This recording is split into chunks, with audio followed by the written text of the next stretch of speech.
Linux system administrator কোর্সের আজকের ভিডিওতে আমরা কিভাবে শেল স্ক্রিপ্টিং লেখা যায় সেটা দেখব।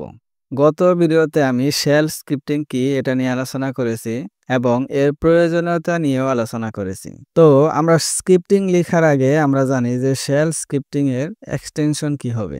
যে কোনো প্রোগ্রামিং ল্যাঙ্গুয়েজ লিখলে সেই ফাইলের একটা এক্সটেনশন থাকে। যেরকম আমরা যদি সি প্রোগ্রামিং এ লিখি তাহলে কিন্তু .c থাকে, পাইথনে .py থাকে বা পার্লের ক্ষেত্রে .pl থাকে।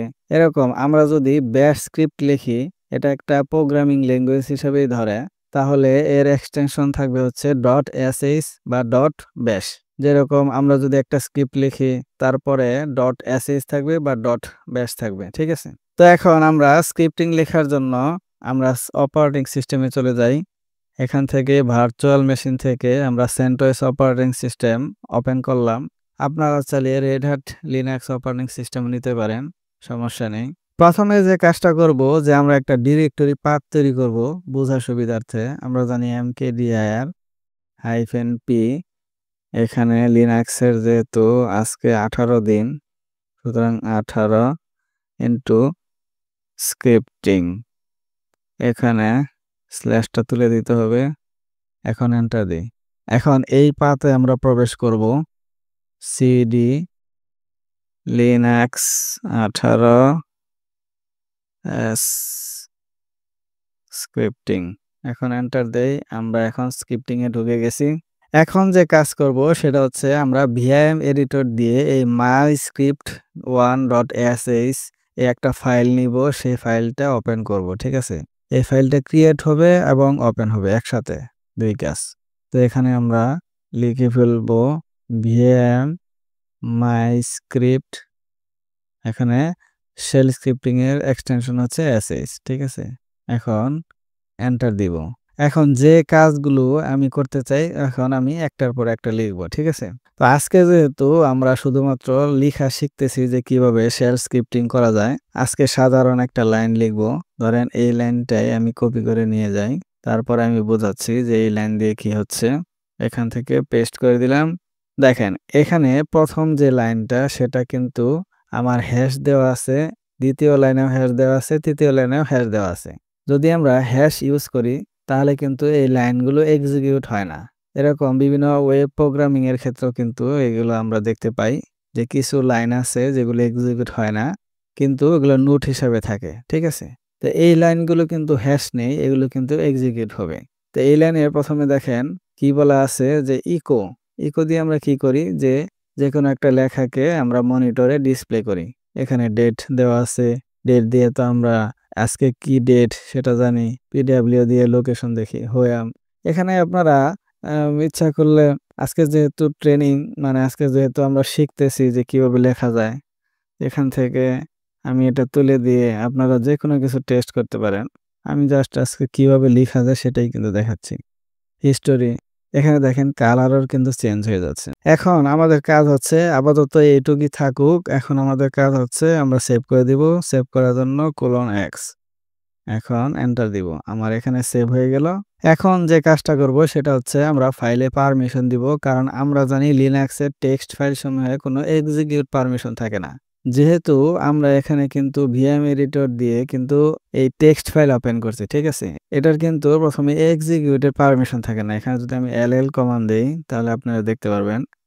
দেখেন এখানে আমার কিন্তু x নেই, অর্থাৎ এটা সাধারণ একটা ফাইল হিসাবে কাউন্ট করছে, ঠিক আছে? তো ফাইল হিসাবে কাউন্ট করলে কিন্তু আমরা এক্সিকিউট করতে পারবো না, আমাদের এক্সিকিউট পারমিশন দিতে হবে, ঠিক আছে? তো এক্সিকিউট পারমিশন কিভাবে দিব? এখানে আমরা লিখব যে chmod। আমি কিন্তু এই ফাইল পারমিশন নিয়ে প্রথম দিকে ভিডিও তৈরি করেছি। আপনারা যদি সেই ভিডিওগুলো না দেখে থাকেন তাহলে অবশ্যই আমার চ্যানেলে গিয়ে আমার এই প্লেলিস্ট থেকে ভিডিওগুলো দেখে আসবেন। তাহলে আপনারা ফাইলে কিভাবে পারমিশন দেওয়া যায় সেটা কিন্তু বিস্তারিত জেনে যাবেন। তো আমরা এখন এই ফাইলে পারমিশন দিব।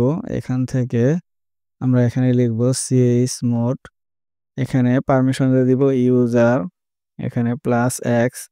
আপনারা কিন্তু ইচ্ছা করলে এই 777 ইউজ করতে পারেন।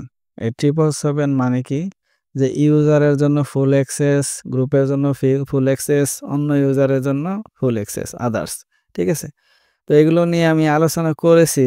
এখন আর নতুন করে আলোচনা করলাম না। এখন যেহেতু আমি ইউজার আর এক্সিকিউট পারমিশন দিলাম, সুতরাং এখন আমি এই ফাইলের নামটা দিয়ে দিব। এখানে ফাইলের নামটা হচ্ছে myscript.sh। এখন আমরা এন্টার দিব। এন্টার দেওয়ার পরে আবার ll কমান্ড দিয়ে দেখি যে আমার ফাইলের পারমিশন চেঞ্জ হয়েছে কিনা। দেখেন, আগে কিন্তু এখানে সাদা কালার ছিল, এখন কিন্তু দেখেন গ্রিন কালার হয়ে গেছে। কারণ কি? এখানে দেখেন রিড, রাইট, এক্সিকিউট, ইউজার এন্ডে ৩ টা পারমিশনই আমার এখন আছে। অর্থাৎ আমি কিন্তু এখন এই ফাইলটাকে এক্সিকিউট করতে পারবো। ঠিক আছে?